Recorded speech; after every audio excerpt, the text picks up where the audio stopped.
saya akan membahas tentang pengertian kepribadian, pengertian pembentukan kepribadian, sosialisasi, dan agen-agen dalam sosialisasi.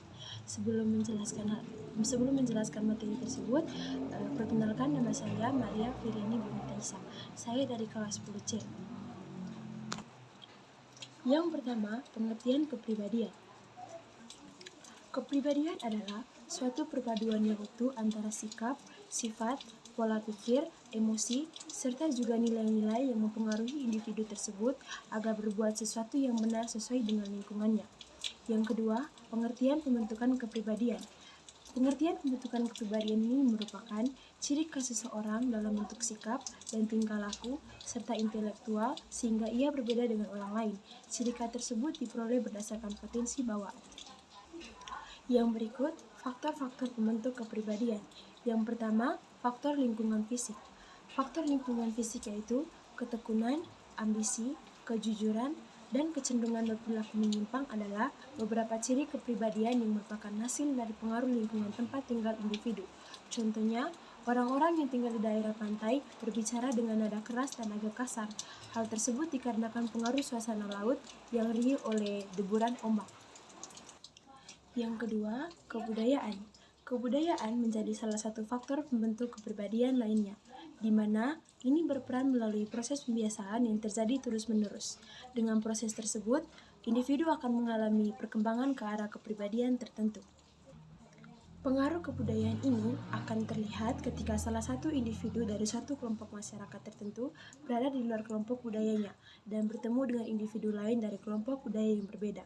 Contohnya, seseorang yang berasal dari Yogyakarta terbiasa berbicara secara halus, tetapi ketika ia pindah ke Flores yang masyarakatnya berbicara dengan nada-nada kasar, ia akan merasa berbeda dengan masyarakat sekitarnya. Yang ketiga, pengalaman kelompok. Sejak lahir, seorang individu hidup dalam kelompok sosial, mulai dari keluarga, teman, sekolah, hingga lingkungan pekerjaan. Setiap kelompok sosial tersebut memiliki budaya dan ukuran moral yang berbeda. Ukuran itulah yang digunakan untuk menentukan kepribadian mana yang baik dan mana yang tidak untuk diikuti. Yang keempat, pengalaman unik. Tidak seorang individu pun mengalami pengalaman yang sama, mengalami proses satu sama lain, meskipun dibesarkan dari kelompok sosial yang sama. Contohnya, dua orang kakak beradik dibesarkan dalam satu keluarga yang sama. Sang kakak mendapatkan perhatian yang sangat baik dari kedua orang tua, karena ia adalah anak pertama yang telah lama dinantikan. Ketika sang adik lahir, perhatian yang diterimanya tidak seperti yang diterima kakaknya. Apa yang dialami sang kakak adalah apa yang dinamakan dengan pengalaman unik. Yang berikut adalah sosialisasi. Sosialisasi merupakan sebuah proses penanaman atau transfer kebiasaan atau nilai dan aturan atau norma dari satu generasi ke generasi lainnya dalam sebuah kelompok atau masyarakat. Yang berikut, agen-agen dalam sosialisasi. Yang pertama, keluarga. Keluarga merupakan lingkungan pertama sejak individu dilahirkan.